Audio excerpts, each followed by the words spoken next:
Good evening, Commanders Nation. So I'm going to talk about Dorrance Armstrong in this video, man. I feel like this is a guy we signed last offseason, 3 years, $33 million from the Cowboys. We signed him on his upside. You know, he coming off last season, like the year before he came here, 7.5 sacks, then 8.5 sacks with the Cowboys. These are all on rotational snaps. Never really was like a full defensive time, like a full-time starter over there because they were deep. They were deep, deep at DE, you know. But he's here now.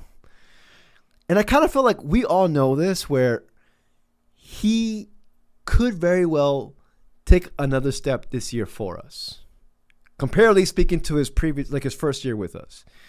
I feel like he can get that double-digit sacks that he will win. And I'm saying that like I'm freaking doubting myself. No, firmly believe it. He can do it. But yeah, man, in this video, I'm going to talk about, Dorrance Armstrong regarding, his future prospects with us in the second year with us. But yeah, man, if you enjoyed this video, please give this video a thumbs up. I truly appreciate it. And my bad for not posting for the past couple of days.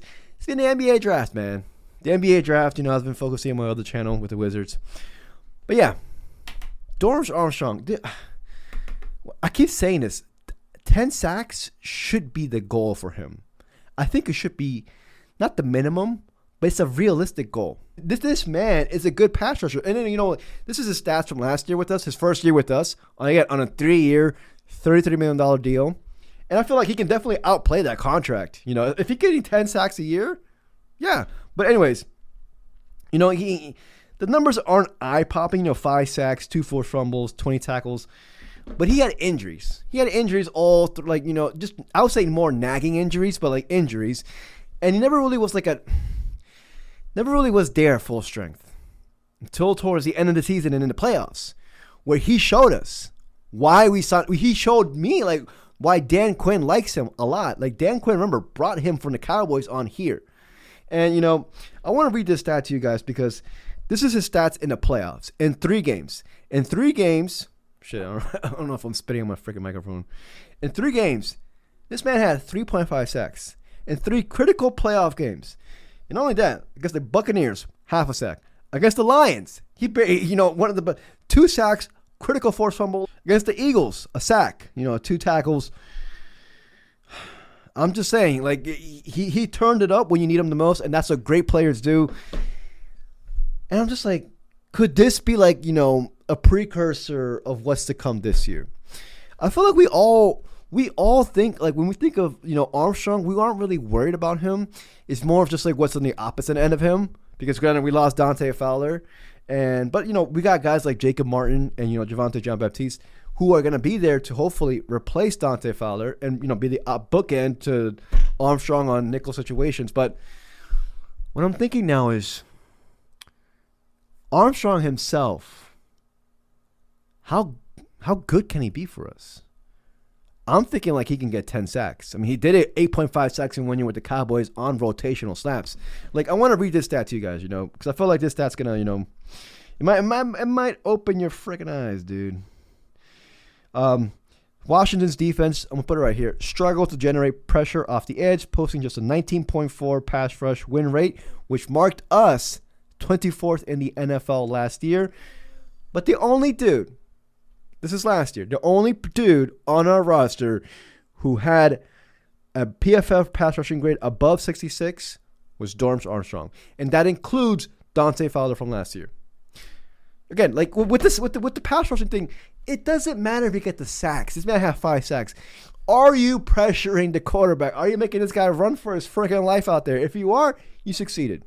You're good. You did your job. You can go home, go play more rivals, get some freaking Cheetos. You're good. You all the good days work. I feel like he kind of fits that mold. Whereas Fowler, I mean, granted, obviously, if you get the sack, get the sack. But Fowler really got home last year regarding the sacks. But Armstrong, this is his PFF grades from last year, 68.9 overall. It's in the green. But look at this one.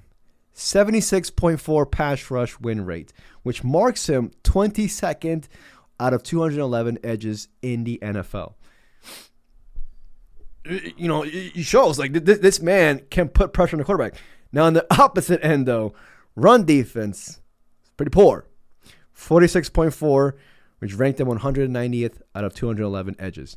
Now, I don't think he's that bad. That's like Dante Fowler, status. But that's against the run. But, injuries didn't help him last year. Kudos to him to playing on nagging injuries. I think he can end up being like at least a decent edge. Don't be a liability out there like Fowler. I feel like he can do that. And I feel like he's going to prove that. Like over the course of the years, granted, run defense, obviously, with the Cowboys, in case it was never his bread and butter. Like, it was never his forte. Now, I'm just thinking, no. His second year with us, 28. No, I think he can get us 10 sacks. Yeah. Oh, yeah. And I feel like a lot of Commanders fans, I think we all can agree with this. How he's just, we aren't worried about him. We're mostly worried about on the opposite end of him. And I like the Jacob Martin signing. I really do. And I really like Javonte Jean-Baptiste. But, I don't know, man. And I'm going to show you another stat regarding his pass rushing win rate. Because I feel like this will, hopefully open your eyes. Dorance Armstrong last year had a 14% pass rush win rate. The best in Commander's room. Granted, 14% is not outstanding. It's solid. But he did this with pass rushing. Like you got to understand, he did this, injury. He was injured. Yeah, man, I don't know. You guys let me know, I'm not too worried. I'm not worried at all about Armstrong. I'm mostly honed in on who's going to be opposite end of him.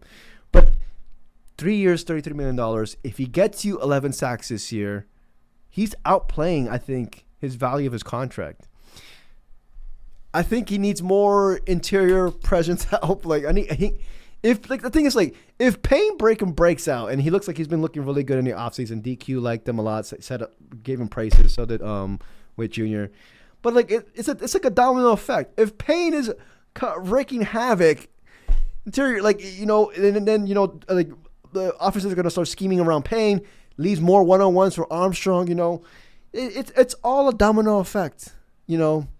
But I don't know. I really like Armstrong, man. When we signed him, I was just because I wanted Armstrong coming out of the draft. He ended up going to the Cowboys in the third round, but I feel like he's gonna get 10 sacks. I'm calling it right now. I'm calling it. Because also Johnny Newton, this man, Johnny Newton's gonna break out this year. That's one of the sure ones in my heart where I'm just this year, no, he's gonna break out. It's again, if Newton breaks out, because then he did this without Jonathan Allen last year. Jonathan Allen was our best interior pass rusher, most confident most of the season last year. But if Newton comes in, alleviates the pressure for Armstrong, and it's all domino effect. It's all domino effect. Yeah, man. I'm just more looking into the opposite end. I really like Jacob Martin. But yeah, let me know what you guys think. Armstrong, the way he ended the season last year for us, if he translates that to this upcoming season, which I think he will, hey, the only thing that can stop him is his injuries. But yeah, man, let me know what you guys think. I'm excited to bring back football already. What the fuck? What am I gonna do here for this month? I'm gonna be sweating my ass off in this freaking June. Yeah.